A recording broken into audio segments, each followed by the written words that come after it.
Welcome to the Villa Pride Down Under podcast, an Aston Villa podcast brought to you from Australia. You've got myself, Rhino, and the main man, Tess, tonight. Tess, how are you going? Good, buddy. How you doing?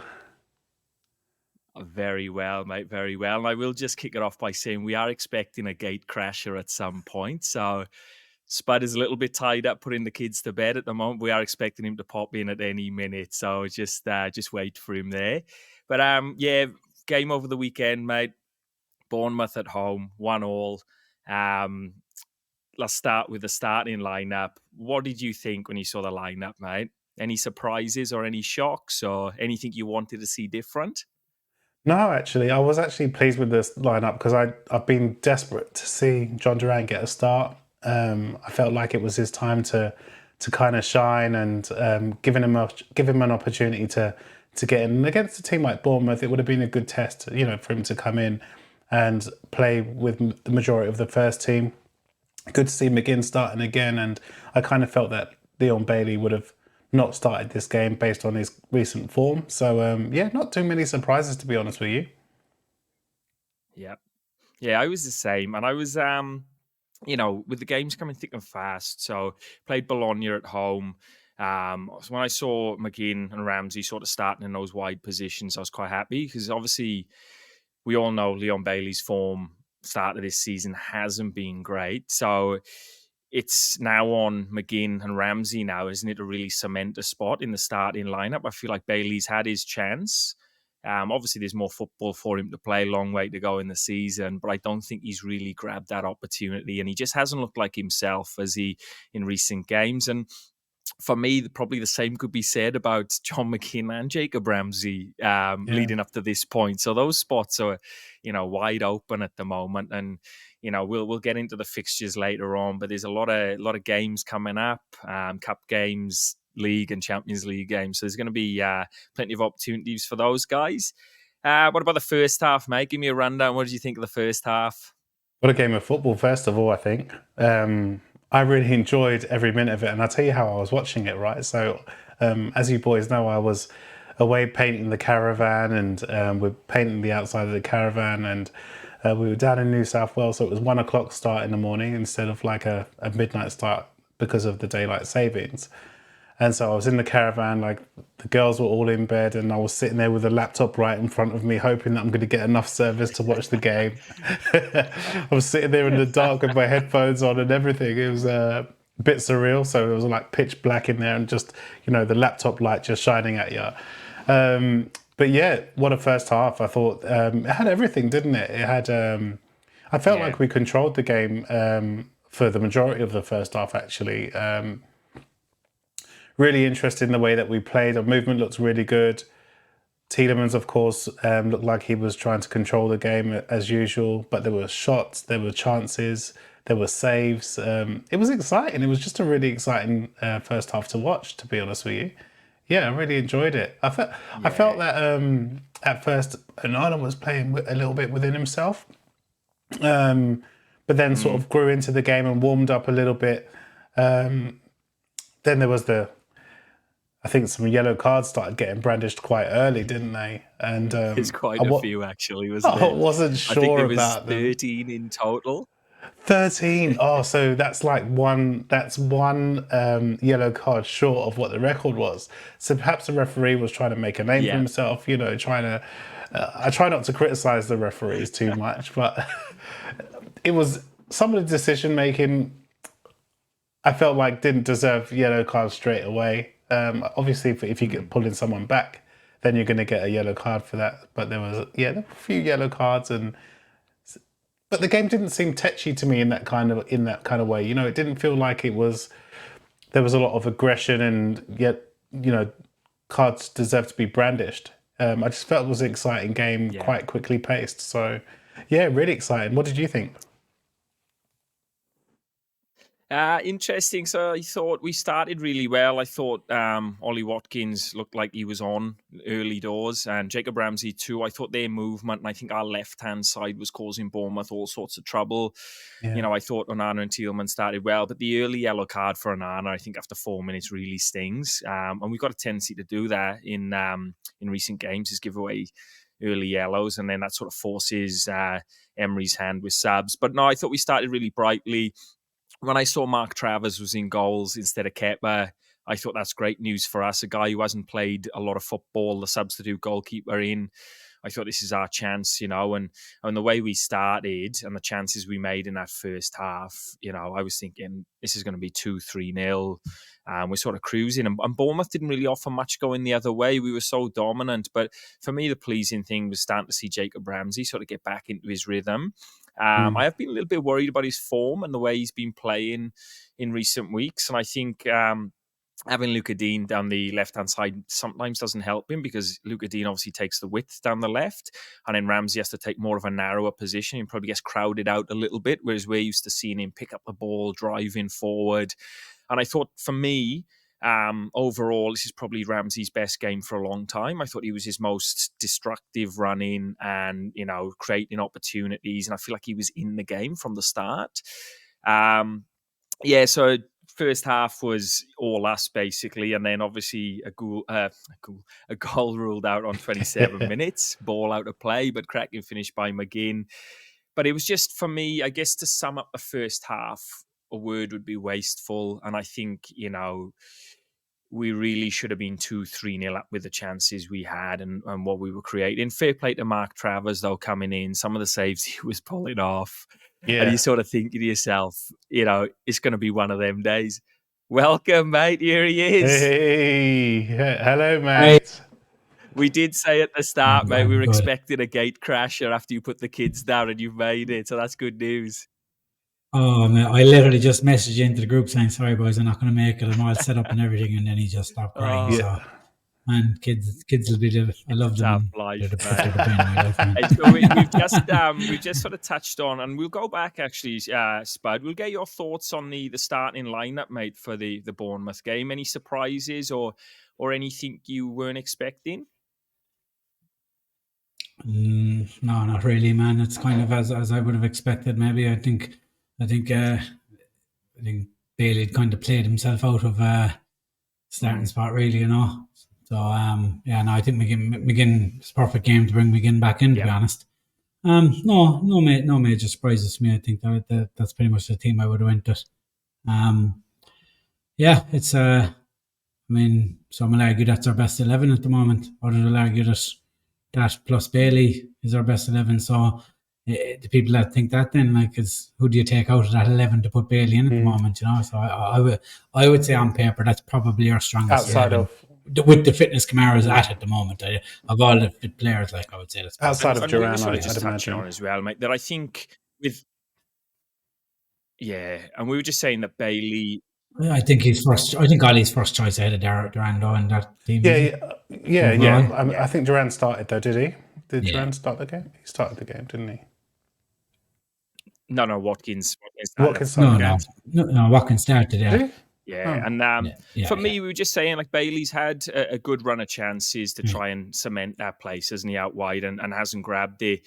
But I was also saying the same thing now, that Ramsey and McGinn, it's time for them to sort of step up, and their form's been quite patchy start of the season as well. So I agree. I think Bailey coming out of the team's probably the right decision at the moment.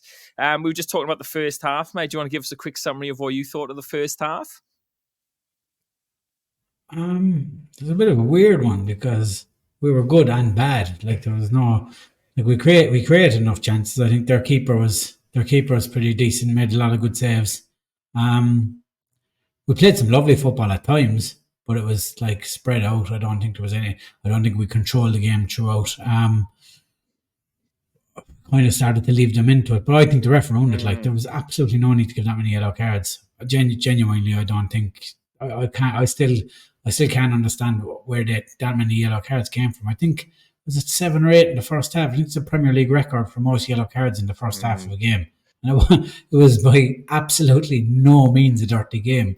He gave Onana a yellow card after 4 minutes, and I think he dug himself into a hole, and he just didn't know what to do. He was giving yellows for everything, even though I actually do think Onana was the yellow. I'm not saying that, but then I think you can give someone a warning 4 minutes in for it. It wasn't malicious, but probably was a yellow card foul. But then he just started everything was a yellow. Yeah. Absolutely everything. Even Bournemouth got some yellows I thought were a bit harsh, to be honest. it wasn't a dirty game, so the referee kind of, if you were to read the stats on that game, you'd think it was a wild, reckless game altogether, but it wasn't at all. Like, if anything, they were a bit too nice to each other, because I think probably was who someone put up Clivert pulled Yuri Tillemans down early in a breakaway, and that's probably as dirty as it got. And I think that's probably just a good yellow to take in that scenario. But I thought Morgan Rogers was a bit off it. He came into moments, but unfair on Rogers. We can't expect him to do like we forget that he's new and still coming into it. He's not gonna. He's probably outperformed what we'd expected at this level. He's at the moment. He's played a lot of games recently, a lot of 90 minutes. He's entitled to a little dip in form, I think. All in all, the first half, there was one chance, all right, and I'm kind of Watkins had a breakaway, and then he could have just smashed the ball in, like, and he went to square it back to Ramsey. It was the weirdest decision for Watkins. Like, I don't get it. It was probably.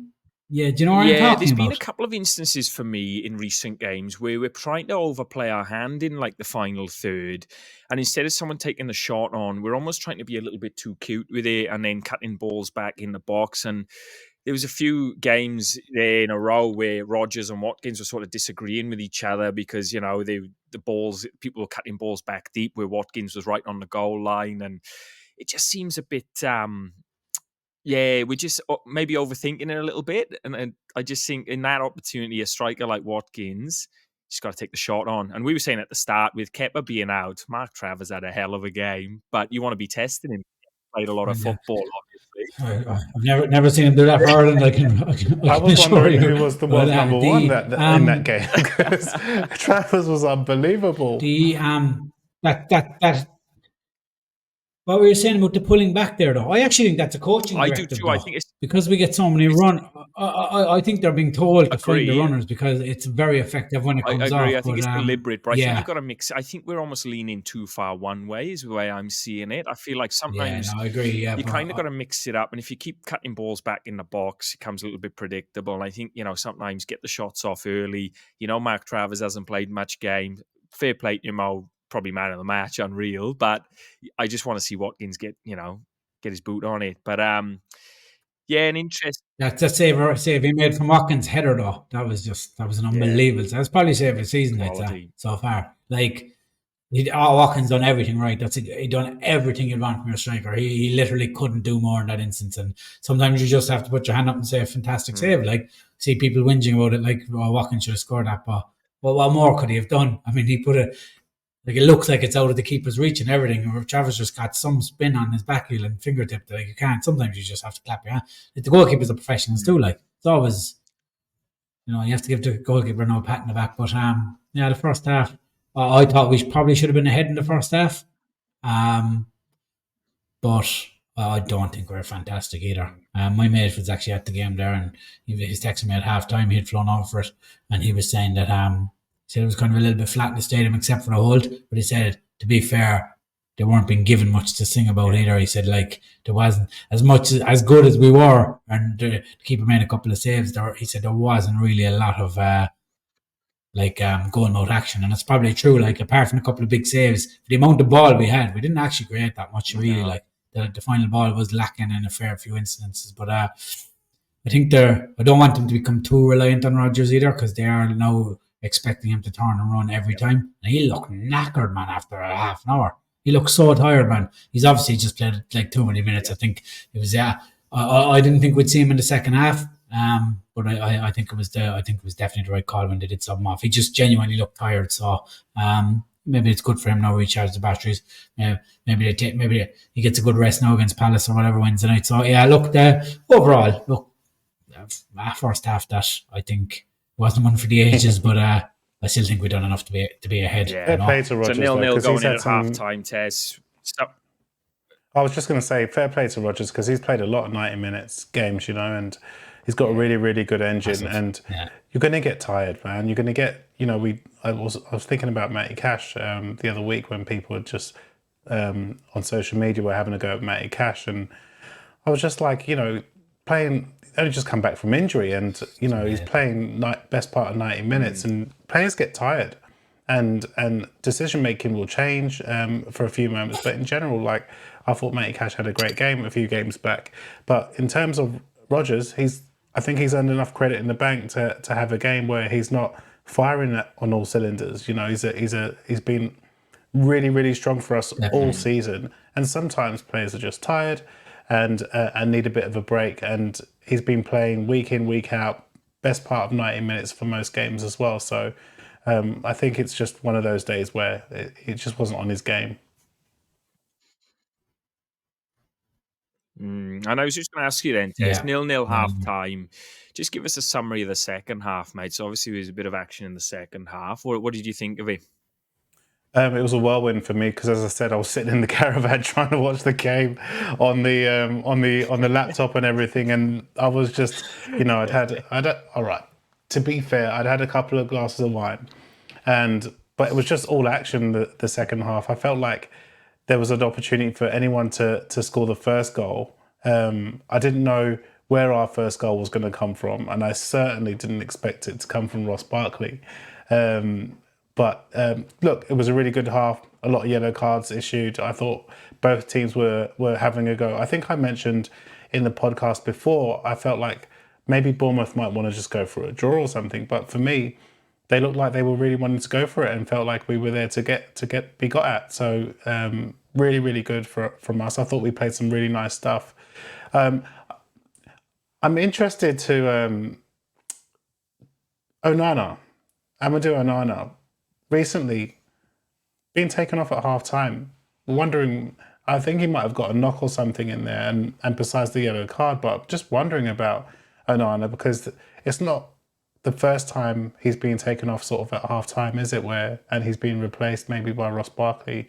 I just wondered if there's anything else in between that.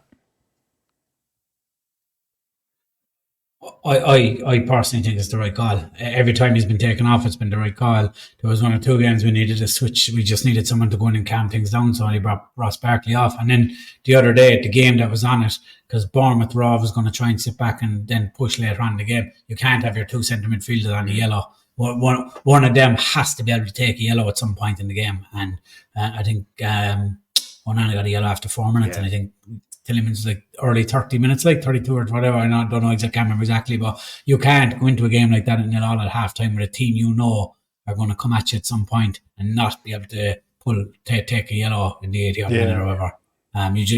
So I think it's probably 3 or 4 times he's come off at half time, and I think every time it's happened, it's been the right call. He had a knock one time when he hurt his hip that time, and the other 2 times Emery said it was tactical, and I think this time it was just solely because of the yellow card. Like it was either going to be him or Tillemans, and you can't be taking Tillemans off. He was outstanding again. Like it was, if we were going to get a goal, it was going to come from Tillemans, like setting it up. Like he was just playing on a different level than the rest of them. As I say, he was playing chess while the rest of them were playing checkers. The man is just class. So talk to me about the goal, though, Spud. So it took us a while to break the deadlock, but when we finally did, it was obviously Ross Barkley, a little bit unexpected. What did you make of the goal, the build-up, the finish? What did you think? I thought it was a really, really good goal. I mean, look, it went in scrappy in the end, and that's what people remember. But the build-up was class. I think Watkins' first touch in the box to take the pace off the ball and turn was just brilliant. And then Matson, as soon as Watkins got a foot to that ball, Matson was gone. And Watkins knew exactly where he was going. He just rolled into his path. Lovely little dink to the basketball. And I thought it was a really good assist from Bailey. He knew exactly what he was trying to do. There was no way he was trying to score that. He just cushioned the header lovely. And it was a scrappy finish in the end, but he done well to get a foot to it, to be honest, because the defender came flying out of him. But really, really good goal. And you know what? A game like that, sometimes I think it was a scrappy goal it was going to come from. But the finish was scrappy, but the build up, I thought the build up was excellent. I'm happy that it was and I think once we got the goal. Very good to see him get on the. And I think he's been playing. Really Finally got the score in front of a crowd at Villa Park, because he never got to score in front of a crowd during COVID. It meant a lot to him. You could see, it was like relief, like, what I mean? And I think that was the thing. We felt the relief from, we'd obviously had a lot of chances and probably should have been 2 or 3 up at that point with what we'd had in my view. But then what disappointed me the most is, like, we go in front 75, 76 minutes is not killing the game off, and then it just became a bit too open for me and a bit too scrappy. And I just think, managing the game from that point out, we didn't do very well. And we sort of spoke about the yellow cards, but towards the end there, we're giving away a lot of free kicks. And for me, we're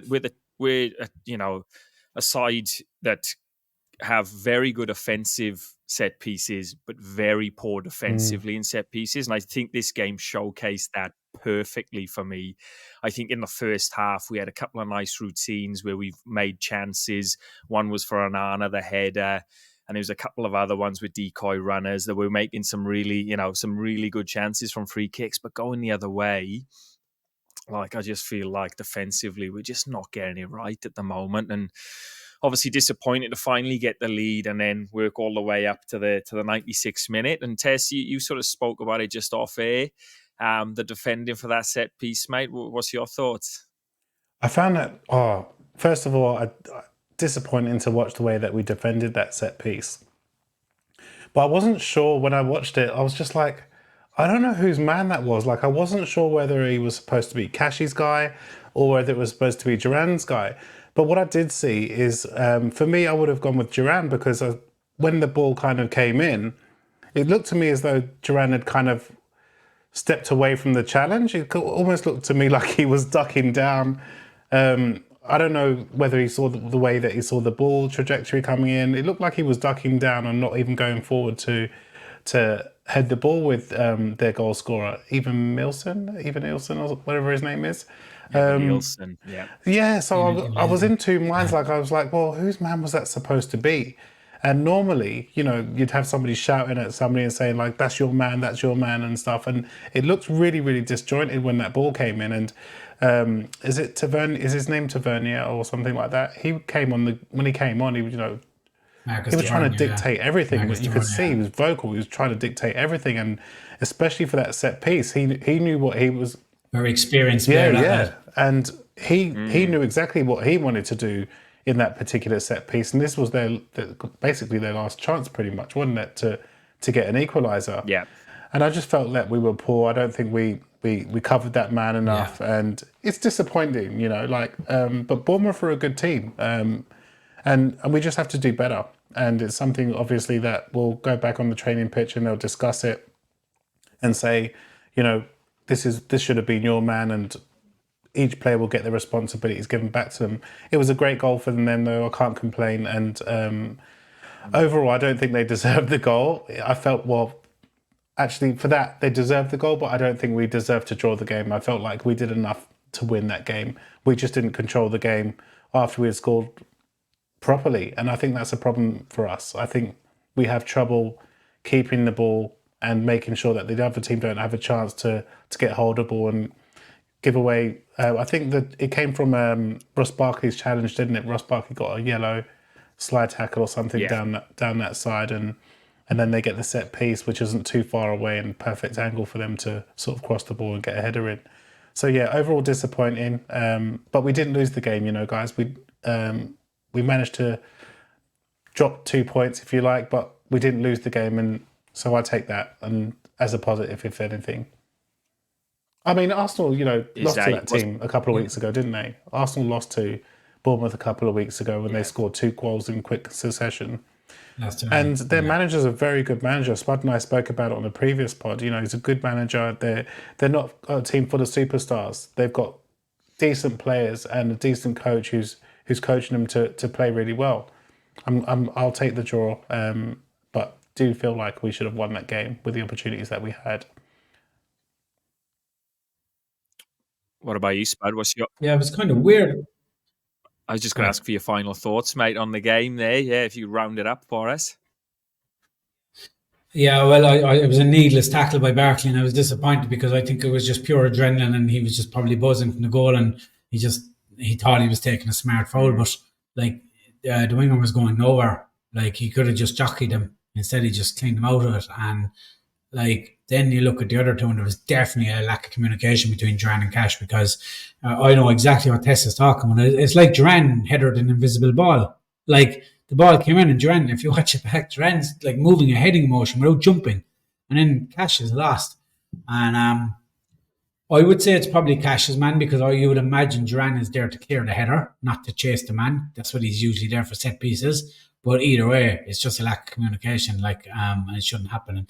And Martinez couldn't believe it. You could just see he's looking like, how is this man got a free header? That's probably the only thing about Onana when he goes off is we seriously lack straight away. We lose a bit of height in the box as soon as Onana does go off. But Duran's been brilliant at defensive headers from corners there recently. But I don't know what he was doing. He had a bit of a brain freeze or something because I don't even know what he was doing. I was watching it back and I was like, did I see that or am I seeing things like that? And I watched it back a couple of times. I was like, no, he's definitely going for a ball that isn't there. Because his head is so weird. So I'll try and have a watch back if you get a chance. I will. It's a really weird movement. And then the two of them look at each other, then himself and Cash, and literally, even when they looked at each other, I still don't think they know who was supposed to pick the man up. And for me, I think with the positioning, so Cash is facing the free kick, Duran's behind him, you can see the flight of the ball a bit better. For me, I was going to say, I think it's Duran's, the onus is on Duran to close that space and get closer to Evan Nielsen, just because he can see the ball and see the player, whereas I think Cash has got his back to the play and is kind of as the ball's gone over, he's kind of looking behind him. So I kind of see it that way a little bit. But a disappointing result though, boys. But I just want to get your thoughts. I'm going to throw out one positive out there from the game, and I want you boys to pick a positive out there as well. For me, my one positive out of a disappointing result was Jacob Ramsey and the way he played. I thought it was his best game for a long time, and he was, carrying the ball. And just before you got on, Spud was just sort of saying how destructive he was carrying the ball, linking up play. And I felt like he had a bit more space today. And I feel like when we attacked on the left-hand side in recent games, obviously Luca Dean provides the width. So Jacob Ramsey drops in a bit more or tucks in a bit more, and it probably crowds the space for him. So he hasn't had room to sort of gallop into. But for me, it was a real positive that, Bailey, McGinn, Ramsey have all sort of been a bit patchy in form. And I thought Jacob Ramsey really stood up in this game and was sort of back to his best. And it was really pleasing to see. And I'm going to he had a very good game. I'm going to hand it over to you boys. Who wants to go first for a positive? Has anyone got one? I think, if it's very hard afterwards because the facts are there and hindsight's 2020, but to be honest with you, I thought we'd win this game, but in my own head, I would have taken a point out of this, to be honest. And some fans might laugh at that. We're at home and think Bournemouth are a good side and they've been on good form. I thought after beating Arsenal, their tails would be up. We've had a busy schedule. I would have taken a point. But then when you see how the game went and how many chances we had, and then to concede in the 90th, it's actually a bad point. It should have been 3 points. But that's only because I can watch the game and see how it went. But at kickoff, secretly, I wouldn't say this on Twitter or anything because you'll be abused for about 3 months after. But I would have taken a draw. So I'm not too disappointed. But look, it's just giving it away in the manner we did when the game was there to be won. The disappointing thing for me was because we've got tough fixtures coming up in November, it would have been an important 3 points. As we play Spurs away, followed by Liverpool away. So it's disappointing. But it'd be just like us to go and beat them, So that's just a Villa. With your point about the closing out the games, I think we seem to be better at closing out the games to teams that we know we can't necessarily outplay. We can close out games against Man City and Bayern Munich and stuff. We just seem to be going for that killer second when we're playing the other teams. And that's not necessarily a bad thing either. We're here to watch football too, The big positive for me, again, me and Tess spoke about it the other night. Yuri Tillemans. I just people will obviously always go goal scorers and all that, in the bigger clubs and stuff. But Yuri Tillemans has to be within the top 2 or 3 form players in the whole league at the moment. Just the stuff he's doing is just he gave away a ball once or twice the other night, but he gave away the ball trying to create something for us, and I'm okay with that. And I'm sure Emery won't bother him in the slightest because 8.5 times out of 10 what he pulls off is successful. It's just it's just incredible. I think I read the other night, but before that kickoff, he had created 17 chances already in the first 9 games, big chances for the team, which is unreal when you consider he's playing as a deep line midfielder. But his ability to pass the ball and like break lines and just like he's the perfect passer on this team. Now we just got to kind of find a bit more of a settled partner for him, because I don't think we can go through the whole season constantly changing at halftime either. I don't think that's ideal. But I think eventually Kamara will probably become that regular partner sitting with him and Onana, and then Tielemans will push on a bit. That's what I kind of see personally. But yeah, I think the big positive for me is Youri Tielemans again, and our ability this season is when we're the games we don't play well, we're not losing either. Like that's the problem we've had. That's the problem we've had in the past. And I know it's an old cliche, but as they say, like if you can't win a game, don't lose it. And I think we're starting to get that down to a fine art. I think we're hard to beat now, and let's say we've been Villa fans for a long time. I don't think that's even when we played well over the previous 2 years, that wasn't always the case. We weren't hard to beat. We'd always shoot ourselves in the foot here and there, but I don't see any of these blow-ups coming where we're going to lose 4 or 5-0 like we did to Newcastle or Spurs last season. I just don't see that coming. We will lose games, definitely, but I don't see us taking any big spankings at all. I just think we're more solid. Yeah, beautiful. I like that, mate. And what about you, Tess? What's your positive from the game, mate? Yeah, I just genuinely like the way that we play football now. I wake up to watch the game, and win, lose or draw, the majority of the time, I'm enjoying the way that we're trying to play football. I can see exactly what we're trying to do in each and every game. It's not any much different, and there's a few little tweaks here and there, but I just love, in general, watching the way that we're playing at the moment. Youri Tielemans for me.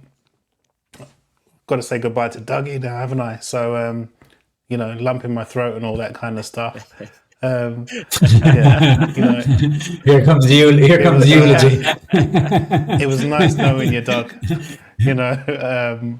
But Youri Tielemans for me has come in, and he's the type of footballer that I like. Somebody who's controlled, who can control the game, got a really good brain for football, really smart, intelligent player, can do the dirty work, but also that flary work. I was hoping that he would have scored a goal actually in that game, because I think he had a shot or two, or tried to get into those positions. Yeah. His creativity is unbelievable for me. He sees a pass and he goes for it, and he's just a joy to watch. And as I said before, the type of player and he smiles when he plays football. And you want to see players really enjoying themselves out there. But I'd also agree with Rhino in terms of Jacob Ramsey. I actually enjoyed watching him in the second half more than I enjoyed watching him in the first half, because let's just say, for example, Rodgers is out for a while or has a rest. I think Jacob Ramsey could play there. I genuinely think he could play there. If he's playing as deep as where Rodgers comes in sometimes, is able to turn with the ball and carry the ball forward, I think Jacob Ramsey could do that for sure, and probably add goals to his game as well. I like seeing him on the left, but sometimes I feel like he does a bit too much defensive work or is not driving enough forward. But he's slowly coming back into that form that we used to see from him. So Jacob Ramsey for me, I'm hoping that he continues to kick on and gets a bit more consistent. But also I'd like to see him driving a bit more and taking a few more shots, because we know he's got goals in him. We know he can take players on, and we know that he can find a pass, and we know that he likes to play the intricate stuff, doesn't he? I remember when in his younger days with Jack Grealish and stuff, like he would do sort of the 1-2s and touch and move and create space. And I want to see that from Jacob Ramsey again. And it's watching him in the second half, I felt like that's where we're getting to. It's starting to see that player inside him, starting to be able to take control of the ball and make those drives forward. It makes defenders just run back, defend, and then he's got options available, especially with the players that we've got in terms of the Durans and the Watkins and the Baileys, etc. So yeah, really positive to see Jacob Ramsey starting to get some form and hopefully some consistency. Agree. So next up, boys, I just want to have a quick look at the fixtures. We briefly touched on them there. So we've got Palace Thursday morning, the League Cup. Then we've got Spurs away, Bruges at home, Liverpool away. So we're starting to hit the nitty-gritty now, fixtures-wise. Spud, what are you expecting on Thursday for the team, mate, in the League Cup? Are you expecting many changes, and what changes would you make? There will be changes, but I think we'll be strong. I think we can make changes and still have a decent team out there. I think I think Duran definitely comes in. Barkley starts. Matson definitely comes in.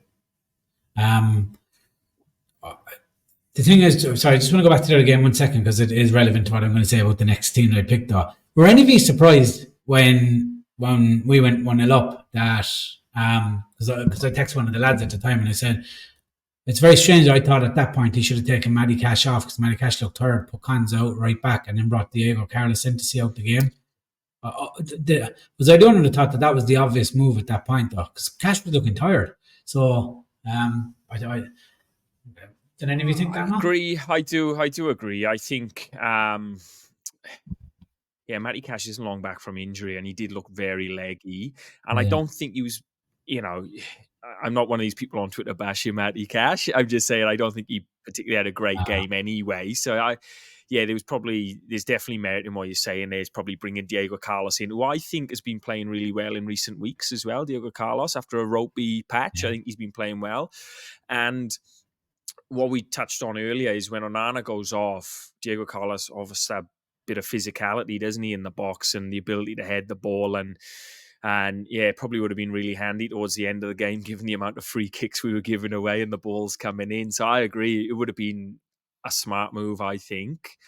But yeah, I agree. I think we've been chopping and changing the midfield, and I think a lot of it's been dictated by the yellow cards we've been picking up, and it's been quite early yellow cards. So maybe that sort of changed Emery's mind on a few of the subs, is the amount of yellows, basically. Yeah. So do you think, just that being my point, because I think Carlos definitely starts in the League Cup because he's going to want to give Cons a Does he start Mings? No. Because can you see him giving Pau and Cons a rest? I could see minutes for Mings, maybe. I could see maybe him coming on late in the game. I don't think he starts just yet. I think maybe slowly. Same with Boubacar. I think you might see him rolled in late in the game. Obviously, depending on how the results go in as well. The subs will obviously dictate what happens. I think Kamara will start. I think Kamara will start with Barkley. Yeah, to be okay. honest.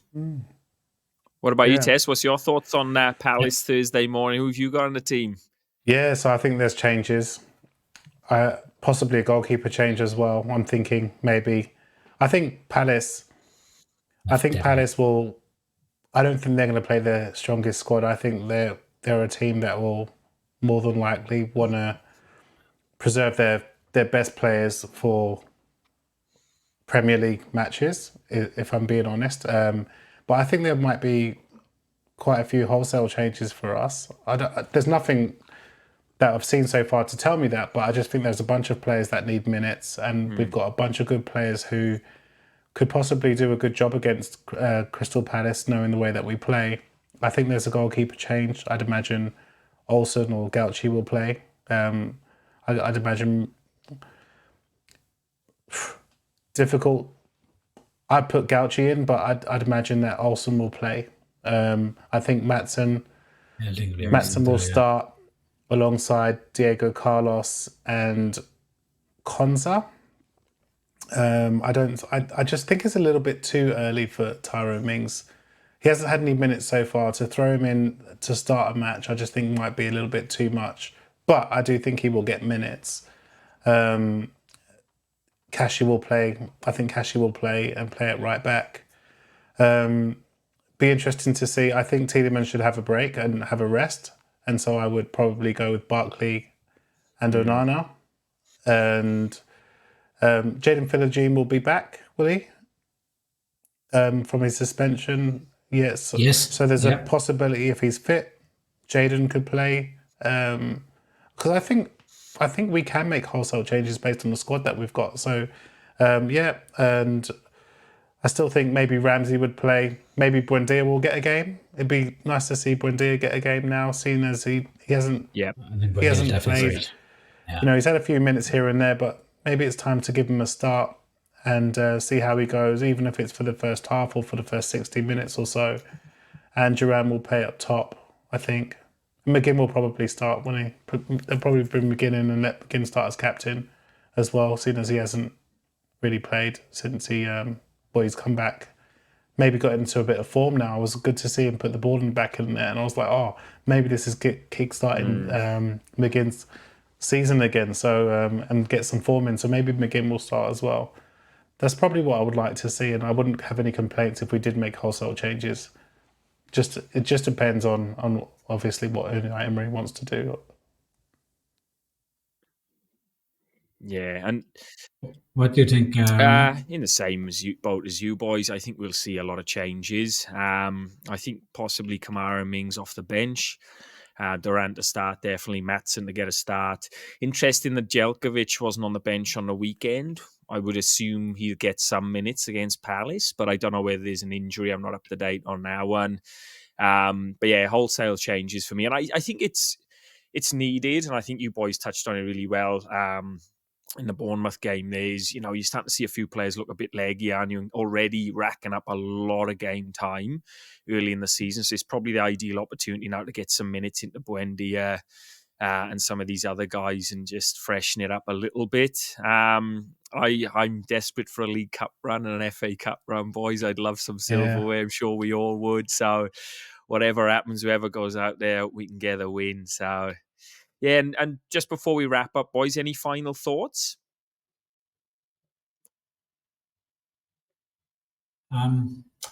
It's coming, as you just saw for a while ago at the fixtures there, like we are coming into a tough period, like, so there is going to be periods where we drop points. It's just we can't just get too down about that, like, because there's a couple of games that we probably won that we probably shouldn't have as well, so it's going to even itself out. But there are two tough fixtures as well away to Liverpool and Spurs. I think the cup run the League Cup will be important, but Emery has basically said he wants to win a cup, but the League Cup is the lowest of his four priorities at the moment. The Premier League first, Champions League, then FA Cup, then League Cup. But he said that's not to say that I don't care about it. It's just it's the lowest of our priority at the moment, which is fair enough. But he'll be loving a competition like that test, won't he? Like, where he can just bring in a load of players and give them minutes and rest players at the same time with quality not really dropping, because he'll be able to say to the lads, now, go show me you should be starting on Sunday. That's exactly right. That's why I'd expect a lot That's of exactly changes. right. Yeah, that's why I'd expect a lot of He'll be changes. saying to them, whatever about Mings. he'll be saying to them, yeah, if you want to start games, this is a perfect opportunity for you to go out there and show us what you can do and why you should be starting and why we should be giving you more than 10 or 15 minutes at the end of the game. Perfect opportunity in the cup. Go out there, show us what you can do. So 100%. And that's why I think there might be wholesale changes, because it will start breeding competition for places and also give some of those who are on the fringes and coming back from injury some minutes to start getting themselves into form as well. So that's the reason why I think there'll be those changes. Mm-hmm. That's why I think Mings will start. He's not going to play 90 minutes, but we're going to go into a period now where there's a lot of games and we're only a Diego Carlos injury away from having no other centre back on the bench. So he's going to want to get Mings minutes before that big Christmas break, because he's going to need him fit and firing. So I see Mings playing 45 minutes or an hour tomorrow, and then he'll bring on a Swinkles or whatever, or Thursday morning to see it out. And he'll want to give Collins and Power rest. So I do genuinely think we'll see Mings start. How good will it be seeing Tyrone Mings in a Villa shirt again, boys? It's been a long time, hasn't it? You cast your mind back to Newcastle away, and it seems like a lifetime ago. And for someone as influential in the club and as big a player and a character as he's been, it's been a massive miss that we've dealt with really well. Obviously, we've been, on the field, we've played really well, but you can't underestimate a player like that. And I just hope, when he does come back, that, he gets a good crack at it and he is, he's fully recovered. But it's going to be, an amazing sight. I think all Villa fans will just be, really happy to see him back in a Villa shirt. Yeah, he's going to get the biggest noise. The noise will just be unbelievable from when Tyrone Mings gets back on. And, he's walking up and down the touchline and warming up, and the fans are singing his name and singing his song and everything, and he's clapping the fans. It's just, it'd be really just nice to see him back. I know the Kamara and the Buendia ones were big injuries as well, and they got their I guess adulation for when they got to come on for the first time for a long time. But I think Tyrone Mings will be a lot different. I think it'll be extremely loud as the former club captain. And when he starts coming back and starts playing games, we've got another leader in there, a big leader, a big presence in the defence, who will hopefully help us boost our defence and hopefully get more clean sheets than not. Looking forward to seeing him. As I said, just in my opinion, I think it's just a little bit early for a start because he's only played a couple of under 21 games and didn't play the full games in those. But I'd imagine he gets some minutes, even if it was 15 minutes, 10, 15 minutes towards the end, just to kind of get him on there and getting used to the grass again. Yeah. Tess, do you want to let the listeners know where they can get us on the socials, mate? Yeah, so you can find us on YouTube, the Villa Pride Down Under podcast. Search for us on YouTube. We're there. Like, subscribe, share, all of that stuff. Also find us on Instagram at Villa Pride Down Under, and on X we're at Pride Down Under. Send us your questions, follow us, we'll follow back. And thank you to all of those YouTubers who are sending us comments. I try to reply to all of the comments as soon as I can, but such it is, the time and the time difference, etc. It takes a little while, but we appreciate every comment. We appreciate every bit of feedback. And we're also on Spotify and on Apple Podcasts, your favourite places. And where are we getting you, Tess? What's your handle for those on Spotify and Apple? I'm at Cuban_Knight, so KNIGHT at the end. And yeah, I've had quite a few people follow me actually, and I've followed back. So I will always follow you back, and thank you for following. And what about you, Spud? Where can we get hold of you on socials, mate? At AVFC Spud, capital A, capital S. Hit the follow, I'll follow you back. And don't forget to hit the like and subscribe on the podcast as well. It really helps us. Whether you're on Spotify, Apple, or YouTube. I say this every week, it doesn't cost anything, but it really helps the podcast. So take 2 seconds out of your time if you like the content. We don't expect you to hit the like if you don't like the content, but a lot of you are listening that aren't hitting the subscribe, so just hit the subscribe button. And you can get me at Rhino_Watkins, and exactly what the boys have said. Yeah, if you can like and share the podcast out there, it means a great deal to us. And thank you for everyone for listening. And got one more thing though, Rhino. Got one more thing, sorry. Got one more thing, sorry. We'll do the Up the Villa again. Man. Congratulations, Rhino. First hosting session. Love it. Well done, bud. Did a good job. Thank you, mate. Thank you very much. Up the Villa. Nailed it, mate. Nailed it. We made it. Up the Villa. Up the Villa.